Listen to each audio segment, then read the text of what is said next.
Good morning students. आज हम सांख्यिकी के अंतर्गत स्पेयरमैन की क्रमांतर या अनुस्थिति रीति का अध्ययन करेंगे।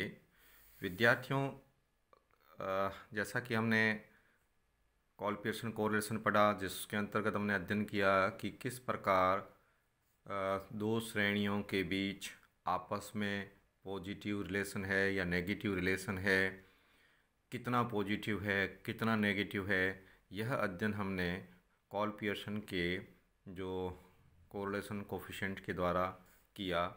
आज हम स्पेयरमैन के अंतर्गत ये देखना चाहते हैं कि कभी कभी कुछ तथ्यों को हम संख्यात्मक रूप में माप नहीं सकते, यानी उनका हम गणितीय माप नहीं कर सकते।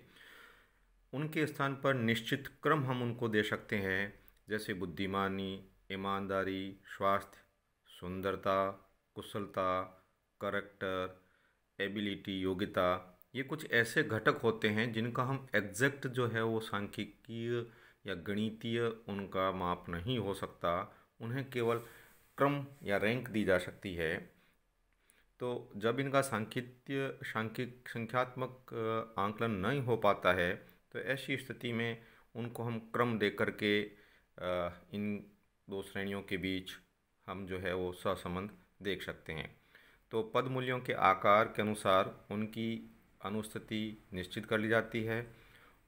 यह रीति कॉल पियर्सन की अपेक्षा ज़्यादा सरल है और इसमें हम रैंक देते समय यह ध्यान रखते हैं कि सबसे बड़े मूल्य को प्रथम रैंक दे देते हैं और उससे छोटे मूल्य को द्वितीय रैंक देते हुए हम दोनों पद श्रेणियों को अलग अलग रैंक आवंटित कर देते हैं।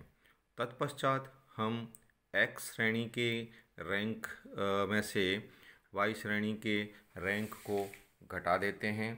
तो वो जो चीज़ आती है उसको डिफरेंस जो है R1 माइनस R2 डी कहलाता है। और फिर इस रैंक के डिफरेंस जो आया है इसका हम स्क्वायर कर देते हैं। स्क्वायर करके फिर जो स्पेयरमैन ने रैंक कोरिलेशन कोफिशिएंट ज्ञात करने का जो सूत्र दिया, उस सूत्र में इसकी वैल्यू को रख कर हम सहसंबंध गुणांक ज्ञात कर सकते हैं। लेकिन कई बार ऐसा होता है कि एक ही श्रेणी में समान पद मूल्य आ जाते हैं। जैसे कोई श्रेणी ऐसी है जिसमें 75 पद मूल्य 3 बार आ गया, तो ऐसी स्थिति में हम उन तीनों का जो जिस क्रम में आते हैं उस क्रम के तहत हम तीनों को रैंक देकर फिर उसका औसत निकाल देते हैं। जैसे 75 75 75 हमारे छठे क्रम में आया, तो 6 7 8 को जोड़कर फिर उसका औसत निकाला और औसत का पद है वो जो रैंक आती है वो सभी को अलॉट कर देते हैं। तो आज विद्यार्थियों हम स्पेयरमैन के रैंक कोरिलेशन को आपको क्वेश्चन हल करके बताते हैं, जिसके अंतर्गत आप, जैसा कि मैंने कहा कि स्पेयरमैन का रैंक कोरिलेशन उस समय बहुत कारगर हो जाता है जब हमारे पास में कुछ ऐसे चीज़ें होती है जिनको हम संख्यात्मक माप नहीं दे सकते हैं। तो उस समय इस विधि के द्वारा हम सहसंबंध ज्ञात कर सकते हैं। तो आज हम इसके अंतर्गत जो क्वेश्चन देख रहे हैं उसमें देखिए कि calculate the rank coefficient of correlation. जैसे x दे रखा है 75, 88, 95, 70, 60, 80, 81 और 50 एक्स सीरीज़ का है।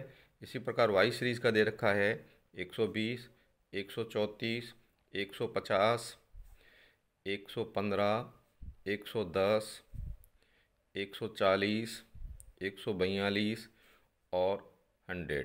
तो ये एक्स और वाई सीरीज़ है।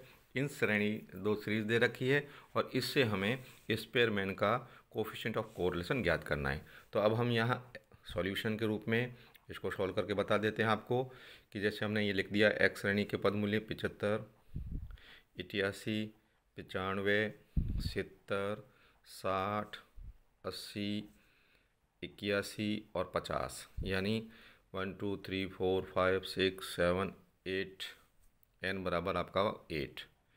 और अब हम इसको दे देते हैं रैंक। रैंक देते समय ध्यान रखते हैं सबसे बड़ा पद मूल्य 95 है, इसको 1, देन 88 है, इसको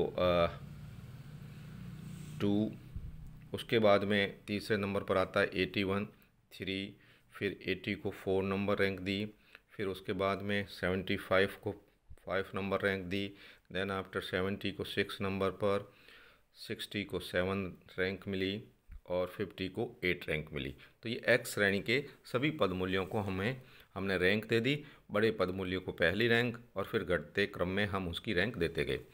इस प्रकार हम वाई नोट कर लेते हैं। वाई में दे रखा है 120, 134, 150, 115, 110, 140, 142 और 100। अब y की रैंक दे देते हैं अपन। y को जो ये R2 कहलाएगी, ये R1 हो गया। अब इसमें सबसे बड़ा पद मूल्य है आपका 150, इसको पहली रैंक, दूसरी रैंक में 142, तीसरी रैंक 140 को, फिर चौथी रैंक है वो 134 को, फिर 120 को, फिर 115 को छठी रैंक, 110 को सातवीं रैंक और ये आपकी आठवीं रैंक मिल गई 100 को।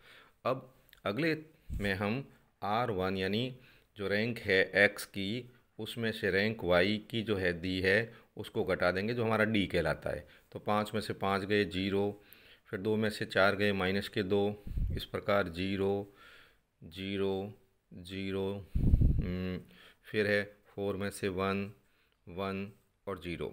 ये हमारा रैंक डिफरेंस आ गया।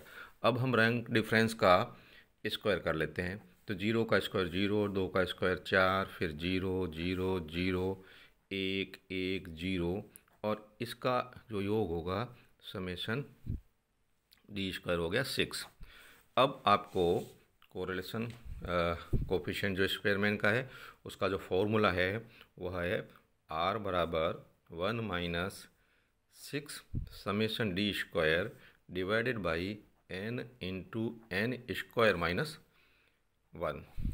तो विद्यार्थियों, अब हमारे यहाँ पर इस टेबल के अनुसार जो हमारी वैल्यू आई है 1 minus 6 into summation D square 6 ही है, 6 इंटू 6 डिवाइडेड बाई n हमारा है 8, तो हम यहाँ पर ले लेते हैं 8 इंटू 8 का square minus 1, then 1 minus 36 divided by 8 into 64 minus 1, then 1 minus 36 divided by 8 into 63 और फिर ये हो जाएगा R equal to 1 minus 36 divided by 504 और फिर इसको आप सॉल्व करेंगे तो R की वैल्यू हो जाएगी 1 माइनस 0.07, दैट मीन्स प्लस में आ जाएगा आपका 0.93। तो विद्यार्थियों, जिस प्रकार आप देख रहे हैं कि इस क्वेश्चन में हमने जो रैंक अलॉट की है वह आप गौर से देख सकते हैं। एक तो हमें ध्यान रखना है कि रैंक हमने बड़े पद मूल्यों से स्टार्ट की है और यह कार्य छोटे श्रेणी के पद मूल्यों से भी हो सकता है कि हम क्रम अंकित करने का कार्य सबसे छोटे मूल्य से भी प्रारंभ कर सकते हैं। ऐसा ज़रूरी नहीं है कि बड़े को ही पहली रैंक दें, छोटे को भी हम बड़े रैंक दे सकते हैं, छोटे को पहली फिर उससे अधिक को दूसरी रैंक देकर कह सकते हैं। लेकिन हम अपने सहूलियत के लिए कि हमारा क्वेश्चन अच्छी तरह से सॉल्व हो सके तो ऐसी स्थिति में हमने सबको क्रम दे दिया। और चूंकि इसमें कोई भी श्रेणी x और y की श्रेणी में किसी पद मूल्य का एक से अधिक बार आवर्ती हुई नहीं है, तो ऐसी स्थिति में हमें औसत रैंक देने की आवश्यकता नहीं पड़ी। सभी को रैंक दे दी, x का सीरीज़ को पहली रैंक दे करके, फिर y सीरीज़ को रैंक दे करके, फिर दोनों रैंक का डिफरेंस ले लिया और डिफरेंस ले करके इनका हमने क्या किया कि इसका हमने स्क्वायर कर दिया। और स्क्वायर करने के बाद हम जो है वह इनको सूत्र में रख देते हैं और सूत्र है 1 minus 6 summation D square divided by n into n square minus 1। तो ये हमारा जो है वह स्पेयरमैन ने, चूँकि इस मेथड को स्पेयरमैन ने दिया था अतः यह मेथड स्पेयरमैन के नाम से ही प्रतिपादित है, उसी नाम से जाना जाता है। इसे स्पेयरमैन कोटि अंतर या क्रमांतर रीति, रैंक डिफरेंस मेथड, या हम इसे अनुस्थिति रीति, रैंकिंग मेथड कहते हैं। और रैंकिंग मेथड की गणना किस प्रकार से होती है वो हमने आपको बताया। आगे के एग्जाम्पल, आगे के क्वेश्चंस में हम और अधिक जो क्वेश्चंस देखते हुए आगे का वीडियो आपके लिए शीघ्र लेकर उपस्थित होता हूं। आप विद्यार्थियों से एक बार देख लें और क्वेश्चन को सॉल्व करें। धन्यवाद। कोई प्रॉब्लम हो तो टेलीफोन से या व्यक्तिगत संपर्क से भी आप करें। यह क्वेश्चन जो है वह BA थर्ड ईयर और MA की क्लासों में भी कराए जाते हैं। ओके।